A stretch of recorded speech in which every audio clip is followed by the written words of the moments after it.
pessoal do Deus que Transforma, mais um episódio, mais uma série para vocês. Eu sou o Victor Marchione. Eu sou Júlia Bello. E vamos continuar falando sobre... Esquecendo-me das coisas que ficaram para trás. Exatamente, pessoal.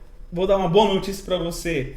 Esquece do seu passado, deixa lá atrás, deixa o museu para trás. Exatamente. Deixa o museu para lá. O Deus que a gente serve é um Deus do futuro. Então bora lá, pessoal. E hoje, esse tema... Fala aí, Júlia. Esse tema é bom, Vitão. A gente vai falar sobre idolatria. Eita, gente. glória a Deus. Valeu, viu? Valeu. Gente, não esquece de deixar o like, de compartilhar, fazer o id, não é, Vitor? Exatamente, pessoal. Eu gosto de falar dessa parte que é... Pessoal, pelo amor de Deus, vamos lá. Você quer pregar? Você quer pregar, trazer a palavra de Deus? É o id.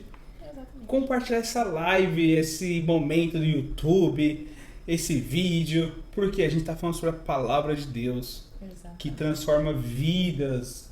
Então, você conhece pessoas que precisam ouvir disso, precisa ser liberta.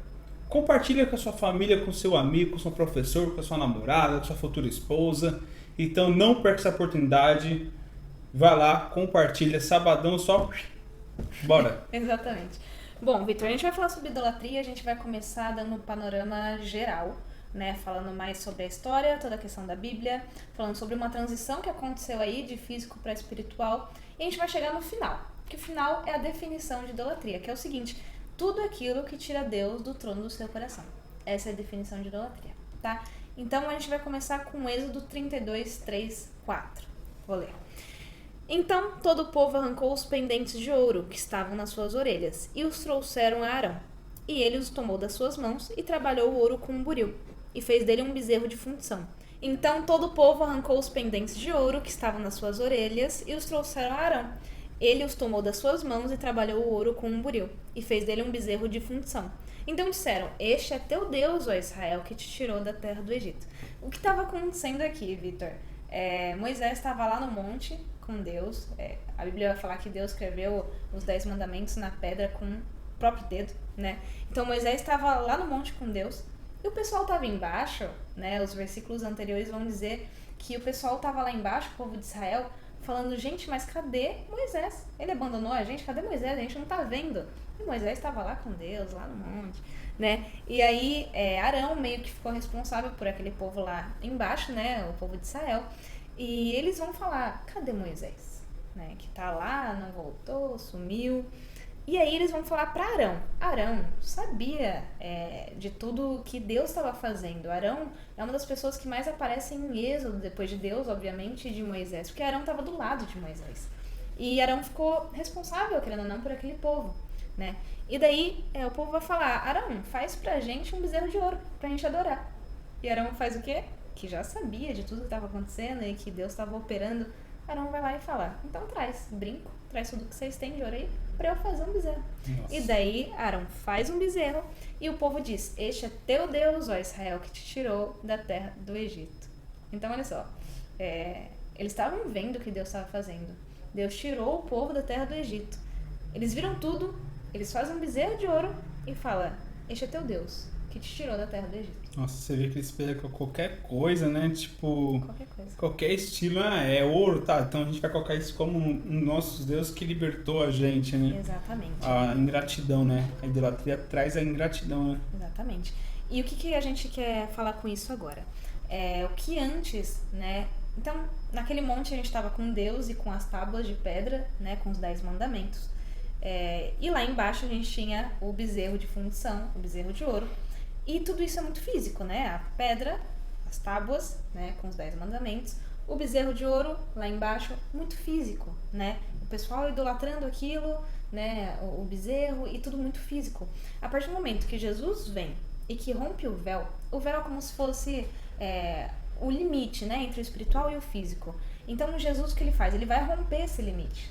Agora a gente tem acesso a Deus, exatamente, mas acesso a tudo que é espiritual.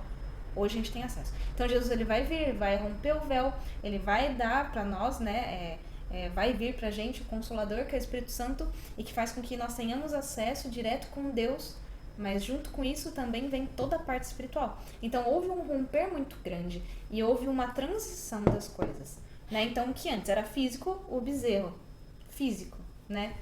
Os 10 mandamentos, tábua, físico, tábua de pedra, agora vai passar tudo para o espiritual.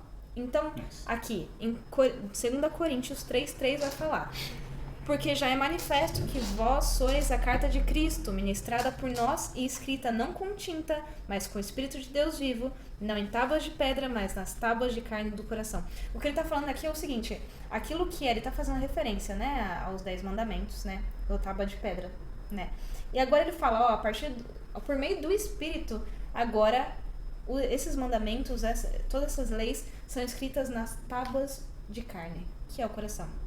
Né? Então aqui ele dá um exemplo só, fazendo referência às tábuas de pedra, mas se a gente for ver, naquele momento também estava acontecendo do pessoal adorar o bezerro de ouro. Então não só a tábua de pedra passou para a tábua de carne, que é o coração, ou seja, que é o espírito, mas também aquilo que era idolatria antes, que era físico, agora vai transicionar junto com isso e vai para o espírito, vai para o coração. Então hoje a idolatria também é no coração, não só físico, mas também no coração, assim como as leis.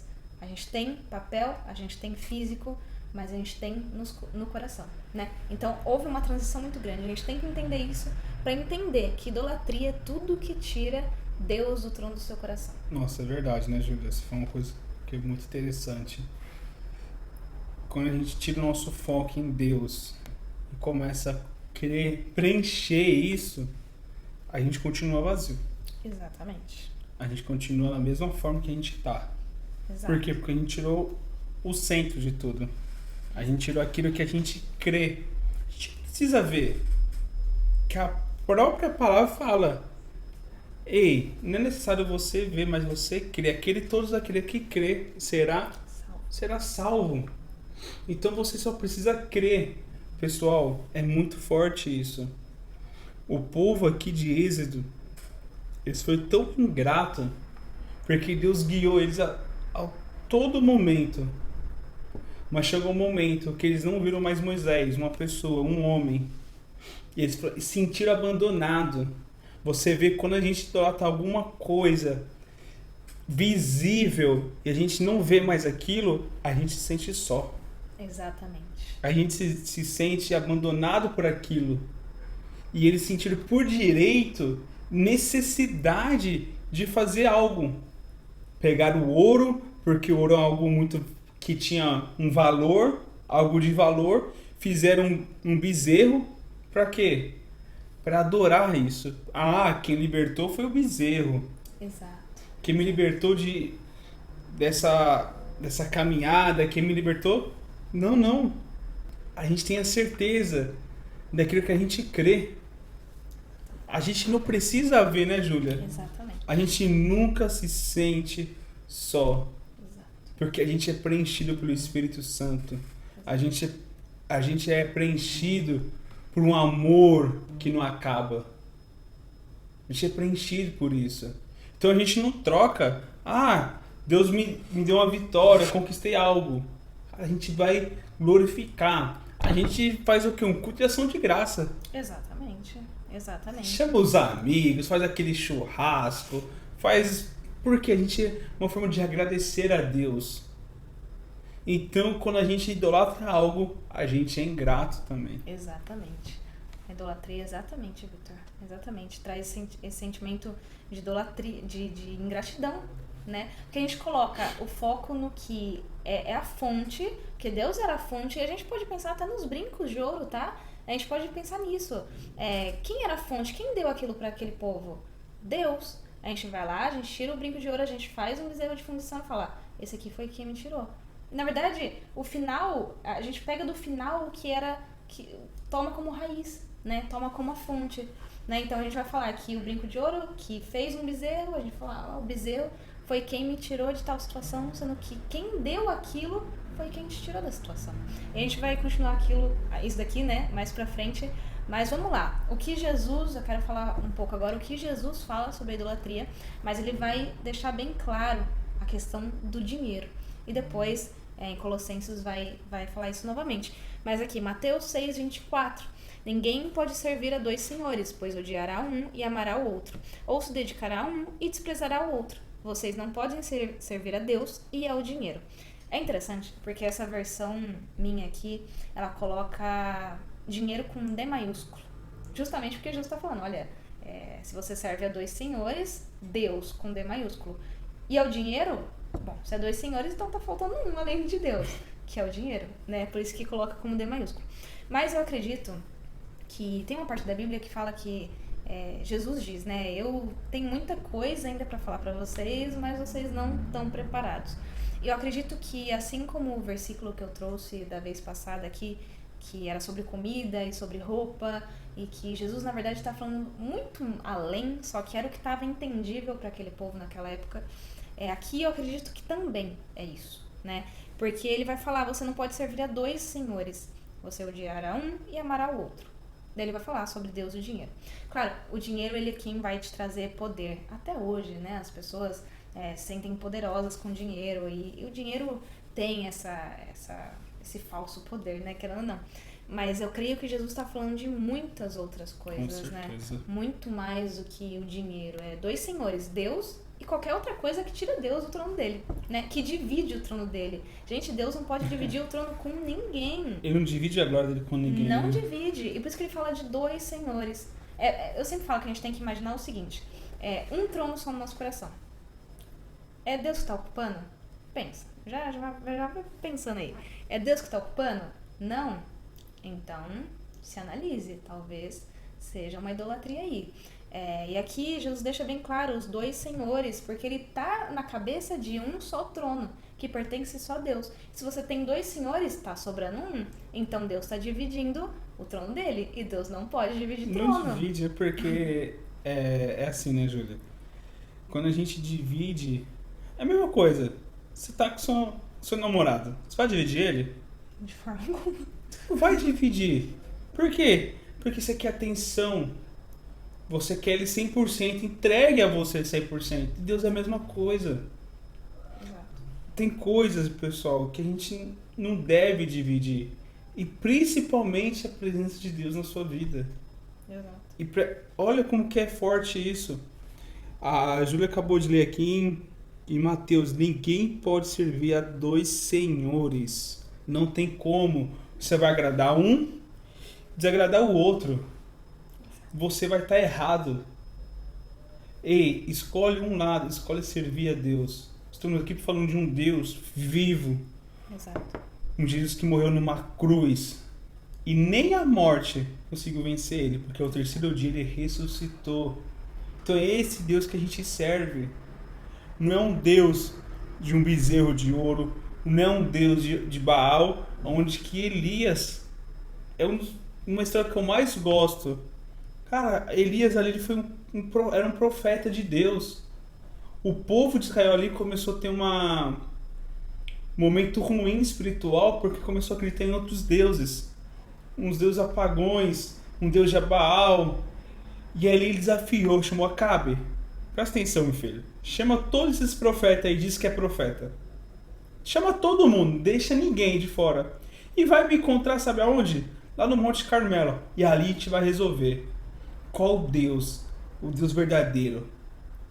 E ali Elias, a coragem dele, gente, quando a gente serve um Deus todo-poderoso, a gente tem fé, a gente tem coragem, ousadia. A gente tem essa ousadia, porque a gente não tem medo, a gente não fica desamparado. Exatamente. A gente não fica com medo, a gente tem essa coragem. Elias tinha toda a confiança, porque ele sabe o Deus que ele serve. Eu tenho o sentimento que quando ele chama o rei Acabe e chama esses profetas, ele deu uma gelada ali, Júlia. Com certeza. Mas ali ele deu uma gelada. Eu falei, nossa, e agora? Mas ele foi, chamou todos esses profetas, chegou lá e pegou, pega 2 novilhos, um meu para vocês. O Deus que responder com fogo para cair do céu é o Deus Todo-Poderoso. Rapaz, esse homem, Elias, diferenciado, jogador caro. E sabe o que ele faz com essa ousadia? Pode começar vocês aí, esses profetas aí, comecem a clamar o Deus de vocês, para ver se cai fogo. E os caras começaram a gritar, Baal, Baal, escuta.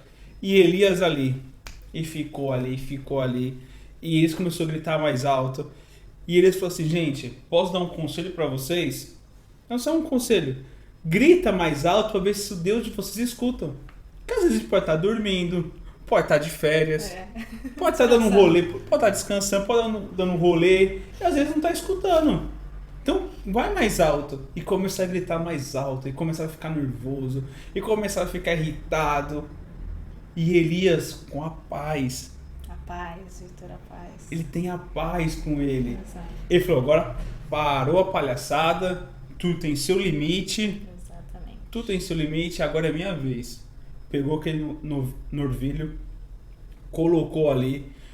Você vê a ousadia dele, ele pegou alguns galões de água, jogou, agora eu vou clamar. Exato. Enquanto eles gritam, eu clamo. Exatamente. Essa é a diferença. Exatamente. Quem tem idolatria, chama. Quem serve um Deus, clama. Exatamente. E ele começou a clamar: meu Deus de Israel, desce fogo do céu, queima esse altar. E imediatamente o fogo começou a cair. E aqueles deuses, que aquele povo de Israel que adorava, parou de adorar. Por quê? Começou a crer um Deus vivo, um Deus que é invisível, mas visível com as providências que Deus faz sobre aquele povo. É engraçado que os deuses daquele povo, eles conseguiam ver. Sabe por quê? Porque eles criavam esculturas, não é? Só que a providência daqueles deuses, eles não viam. Exatamente. Só que o Deus vivo, a gente não vê, mas a gente vê a providência. Essa é a diferença, entende? Então, é exatamente isso. Não adianta você ver algo que você idolatra, mas você não vê a providência daquilo, e você não vai ver. Porque o único que você vai ver a providência é o Deus vivo, né? É o Deus que a gente serve. Então, enfim, só falando sobre isso. E aqui eu vou completar o que Jesus estava falando sobre Deus e o dinheiro. Como eu disse, creio no meu entendimento que Jesus não está falando só sobre o dinheiro, mas ele quis deixar isso bem claro, porque o dinheiro realmente tem esse falso poder, né? E Colossenses 3:5 vai dizer o seguinte: assim façam morrer tudo o que pertence à natureza terrena de vocês: imoralidade sexual, impureza, paixões, desejos maus e avareza, que é a idolatria. Ele vai falar, e a avareza, vírgula, que é a idolatria. Então ele estava falando que a idolatria é a avareza. A avareza é igual ganância, tem o mesmo significado, e o significado de ganância é apego demasiado e sórdido ao dinheiro. Então, mais uma vez, ele vai falar sobre o dinheiro, né? Que tem esse falso poder, querendo ou não, né? Bom, lê pra gente, Vitor, por favor, Atos 10:25. Então, vamos lá. Aconteceu que, indo Pedro a entrar, lhe saiu Cornélio ao encontro e prostrou-lhe aos pés, adorou, mas Pedro levantou dizendo: ergue-te, que eu também sou homem. Olha isso, né? Eu peguei esse versículo e fui pesquisar as palavras. E adorou, neste versículo, vem de uma palavra grega que chama proskunion. Proskunion. O que significa proskunion? Ajoelhar-se ou prostrar-se, prestar homenagem ou reverência a alguém. Aí eu falei, vou pesquisar o que é reverência. Reverência, respeito profundo por alguém ou algo. Aí eu lembrei de um devocional que eu escrevi, que chama O Temor Deturpado Cria Ídolos. Nossa. O temor deturpado cria ídolos. E eu lembrei que o significado de temor é o seguinte: sentimento de profundo respeito e obediência, que é igualzinho a reverência, respeito profundo por alguém ou algo. Então assim, o temor, se a gente for ver, ele anda junto com a adoração. Ele anda junto, né? E, enfim, o temor e a reverência têm o mesmo significado, tá, gente? Depois a gente vai continuar, mas lê pra gente Isaías 8:12 ao 13, por favor. Então vamos lá, pessoal. E lembrando, pessoal, tudo que a gente tá falando, tudo, acompanhe na sua Bíblia. Por favor. É muito importante. Então, não é que você vai, tem um Deus que transforma onde? Vou assistir. Pega a sua Bíblia, pega um caderno, uma folha, um lápis, uma caneta e começa a escrever e começa a acompanhar. Acompanha, porque você vai ter um entendimento de tudo que a gente está falando, que é dentro da palavra, que é o mais importante. Então não se esqueça. Voz de Deus que transforma. Pega a sua Bíblia e acompanha tudo que a gente está falando. Porque tudo que a gente fala está aqui dentro da Bíblia, tá bom? Exatamente. Então vamos lá. Não temais ao que ele teme, nem tampouco vós assombreis ao Senhor dos Exércitos, e ele santificai, e seja ele o vosso temor. Então aqui, o que está falando é o seguinte, primeiro, não temam o que eles temem. Vamos começar por aí. Não temam o que eles temem. E depois vai falar, seja a Deus o vosso temor. Né? Então, fica bem claro durante a Bíblia que é a Deus quem a gente deve temer. Pronto. E significado de temor? Sentimento de profundo respeito e obediência. Ponto. Significado de reverência? Profundo respeito. Vai faltar a obediência, mas a partir do momento, né, no meu entendimento, que você tem profundo respeito, você obedece. Né? E Deus vai falar que ele é o digno, primeiro, de temor, segundo, de adoração. Né? Não numa ordem, né, primeiro, segundo, mas anda junto. Então, ele é digno de temor e adoração. Né? Então, eu quero pegar e falar o seguinte. Existem camadas de adoração. Primeira, física. As pessoas adoram coisas físicas, escultura. As pessoas adoram, que nem o bezerro de ouro, as pessoas ainda adoram, né, essas coisas físicas. Segunda camada é adoração por alguém ou por uma situação, certo? Alguém ou uma situação. E uma terceira, que é ainda mais profunda, que é um sentimento que você sente por aquela pessoa, ou aquela situação, ou até mesmo por aquele objeto de adoração. Nossa. Então, assim, vou dar um exemplo para ficar mais claro. Um relacionamento. Às vezes a pessoa não adora o parceiro, a parceira. Às vezes adora a dependência que ela tem por aquele parceiro ou parceira. E quando a gente fala de adoração, a gente está falando de um respeito profundo, como eu disse. Sim. E respeito profundo também é temor. Então você teme, às vezes, não o parceiro ou a parceira, mas a sua dependência por aquilo, entende? Pelo seu sentimento. Igual, uma prova, não sei. Tem a frase, né? Tô com medo da prova. Olha, a última vez que eu usei essa frase, eu acho que eu nem lembro quando. Mas... Nunca precisou, né? Vamos falar pra é isso. Mas a questão do medo, né? Estou com medo de uma prova. Você pode estar, né, adorando a prova ou o medo que você tem pela prova. Né? Você tem veja só, você tem profundo respeito e obediência pela prova ou pelo medo que você está sentindo. É tanto respeito, é tão profundo esse respeito que você obedece. Então eu vou obedecer meu medo. E o meu medo que vai fazer é tirar minha paz, vai me dar preocupação. Exatamente, né, Jô? Você falou uma coisa que é verdade. Né? De tudo aqui que tinha nossa paz, a gente tem que rever. Rever, Vitor. A gente tem que rever Exatamente. que realmente aonde a gente está adorando. Porque a gente serve um Deus que é paz, que é amoroso. Então não vai trazer confusão. Que não há confusão. Não vai ter confusão. Então, assim, dentro da sua casa está tendo tantas confusões assim, o que você está adorando? Exato, Vitor. E o que as pessoas não percebem é que, justamente, o final disso tudo é o seguinte: adoração é aquilo que tira Deus do trono. Mas o que as pessoas não percebem é que, às vezes, ela tem sentimentos que elas adoram.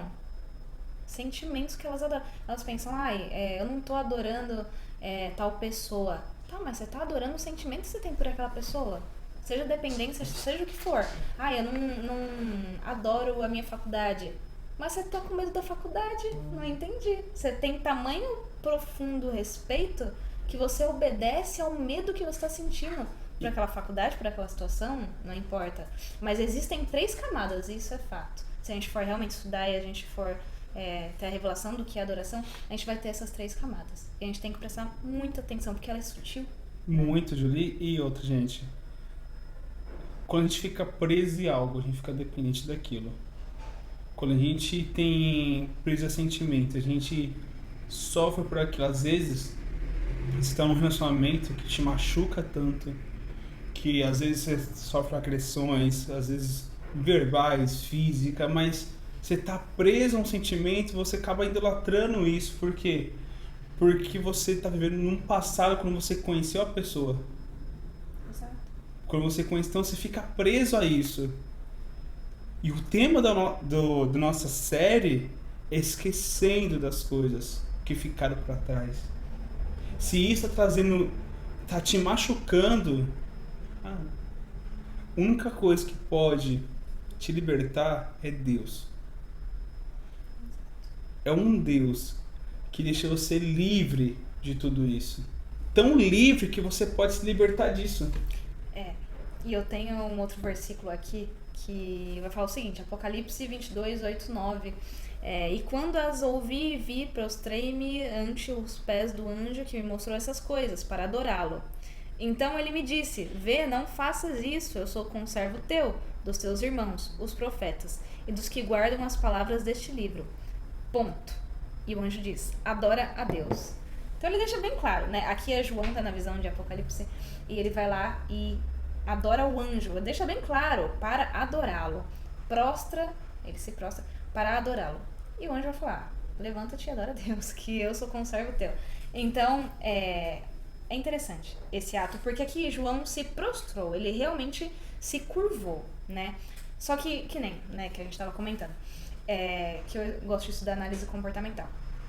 E quando a gente vê uma pessoa que tem essa linha aqui, mais pra cá, curvada, literalmente curvada, e a linha do queixo e do nariz, ele não é assim, não é reto, mas ele faz isso aqui, a pessoa literal anda assim. Acho interessante. Sim. Anda, se move assim, faz tudo assim. Não tem um olhar fixo. É uma pessoa que está enfrentando situações difíceis. Geralmente é uma pessoa que está indo para a direção da depressão ou já é depressiva, mas é muito claro, porque o corpo ele vai se expressar dessa forma. É uma curvatura. O corpo literal, gente, literal se curva, literal, faz isso aqui. Então, tipo, o prostrar-se é o curvar-se. Só que o curvar-se, lembra que eu falei que existia uma transição, então, que era físico, agora também é espiritual, a partir de que momento que o véu se rasgou, né? Então, isso daqui já não é mais só físico, isso daqui também é espiritual e mental. Então, a pessoa não tá só se curvando fisicamente, mas ela tá expressando algo que vem lá de dentro, que é uma curvatura com relação às situações.